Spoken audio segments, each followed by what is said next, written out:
Baik, di segmen ini kami akan kembali dengan pendalaman visi misi dan program kerja calon presiden 2024 dengan memberikan pertanyaan yang telah dibuat oleh 11 panelis. Namun sebelum itu kami ingatkan sekali lagi para hadirin dimohon untuk tenang dan supaya acara ini dapat berlangsung dengan kondusif. Dan menghormati hak berbicara Betul.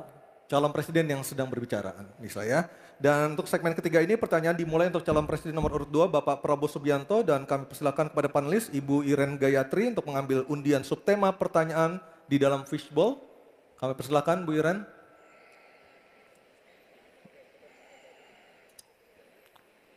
Tersisa 3 subtema lagi untuk segmen ini. Sudah ada keamanan, hubungan internasional, dan juga pertahanan.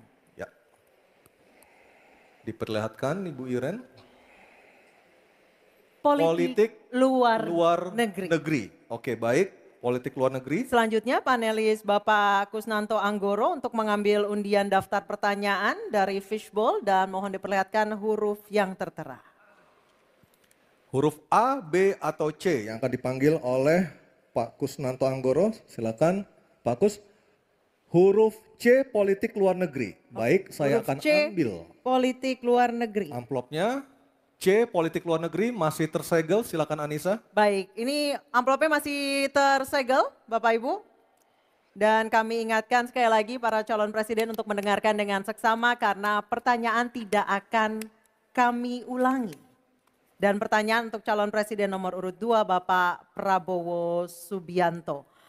Utang luar negeri adalah instrumen pembayaran yang sah. Namun ada risiko intervensi kedaulatan oleh negara pemberi utang.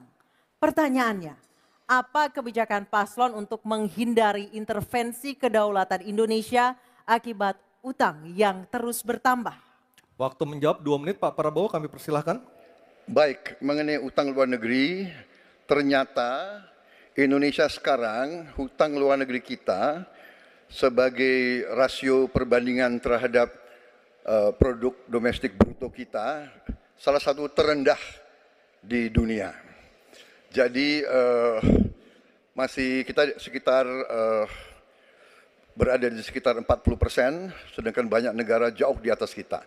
Kedua, kembali lagi dengan manajemen yang prudent, pengelolaan yang baik, dan dengan strategi ekonomi yang tepat, terutama dengan hilirisasi, di mana kita bisa mendapat keuntungan sebagai bangsa, ini memperkuat posisi tawar kita. Jadi saya kok tidak terlalu khawatir negara lain mau intervensi kita soal hutang.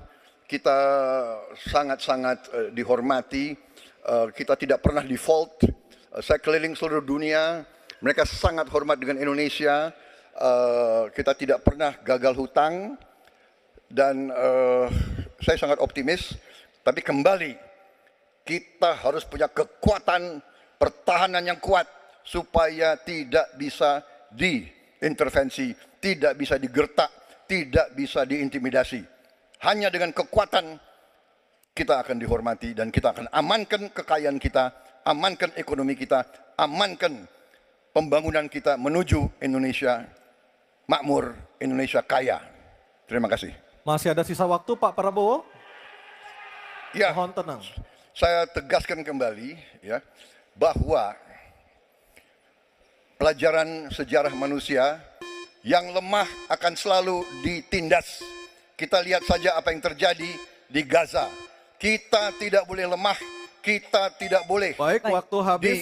Lindas oleh bangsa lain. Pak Prabowo, kami persilakan kepada calon presiden nomor urut 1 Bapak Anies Baswedan untuk menanggapi jawaban dari capres nomor urut 2 dalam waktu. Oke, silakan Anissa. Baik, selanjutnya capres nomor urut 2, jawaban capres nomor urut 2 akan ditanggapi oleh calon presiden nomor urut 3 Bapak Ganjar Pranowo. Kami persilakan Bapak, waktu Anda 1 menit. Kita membaca buku Convention of Economic Hitman dari John Perkin, bahwa hutang-hutang itu memang bisa mematikan. Maka hati-hati kalau mau hutang. Terutama pada infrastruktur yang punya risiko tinggi. Kita mesti hitung betul, kita mesti prudent betul. karena ini pernah dilakukan dan membuat banyak negara kolaps karena hutang. Namun demikian, kalau mau pakai kekuatan dalam negeri, artinya wajib hukumnya kita mendorong ekonomi tumbuh 7%, kemudian govern berjalan bisa dengan baik, maka ICOR bisa turun 4%, dan kemudian kita mesti betul-betul anti korupsi. Kalau itu tidak dilakukan, maka tidak akan tumbuh ekonomi yang ada di tempat kita. Ease of doing business mesti dilakukan. Hanya saja memang kalau kita bicara pada industri pertahanan kita, mesti kita kuatkan industri dalam negeri. Jadi mohon maaf kaitan dengan hutang, no utang, no usang. Sehingga alutsista kita betul-betul kita lakukan transfer of teknologi dari dalam negeri. Waktunya Baik, habis. waktu sudah habis.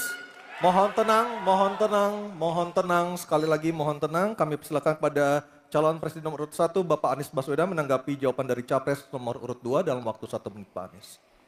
Sebaiknya disebutkan berapa persentase yang ideal, Pak, untuk kita di Indonesia. Kalau hanya mengatakan bahwa kita termasuk yang terbaik, berapa angkanya? Menurut hemat kami, kita harus bisa mencapai maksimal angka 30% dari GDP. Sehingga kita aman di situ, di bawah 30%. Dan itu caranya apa? Dengan satu menata hutangnya, yang kedua memperbesar GDP-nya.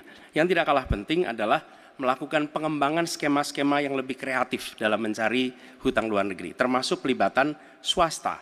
Lalu memastikan bahwa ada perluasan wajib pajak yang harapannya nanti akan memperkuat juga GDP kita. Di samping mengurangi kebocoran pajak. Dan hutang-hutang yang kita gunakan untuk aktivitas produktif. Jangan hutang itu digunakan untuk kegiatan yang non-produktif. Misalnya, hutang dipakai untuk membeli alutsista bekas oleh Kementerian Pertahanan. Itu bukan sesuatu yang tepat. Justru kita harus sebaliknya yang kita kerjakan. Baik. Terima kasih. Harap tenang dulu. Harap tenang dulu. Kita kembali ke calon presiden nomor urut 2, Bapak Prabowo Subianto, untuk merespon tanggapan dari kedua capres. Waktu Bapak 1 menit, silakan. Saya nggak mengerti. Jangan-jangan guru kita, buku kita sama, Pak Ganjar. Kok saya banyak sependapat. Terus aja. Saya akan bilang AA. Saya bukan orang macam-macam. Tapi Pak Anies, saya kira Pak Anies perlu belajar ekonomi lagi, ya kan? Jadi kalau bilang ideal 30%, dasarnya apa? Yang di bawah kita itu Arab Saudi, Rusia, pokoknya negara-negara yang punya sumber alam yang luar biasa. Tetapi 40% ya salah satu terendah sekarang. Jadi kalau kita mau bangun industri, tadi saya setuju sebagian dari yang Bapak sampaikan. Oh iya, kenapa? Yang penting utang itu produktif. Itu saya setuju. Tapi kita bisa sampai 50%, tidak ada masalah. Kita tidak pernah default. Kita tidak pernah default. Kita dihormati di dunia. Baik. Terima kasih. Baik, terima kasih.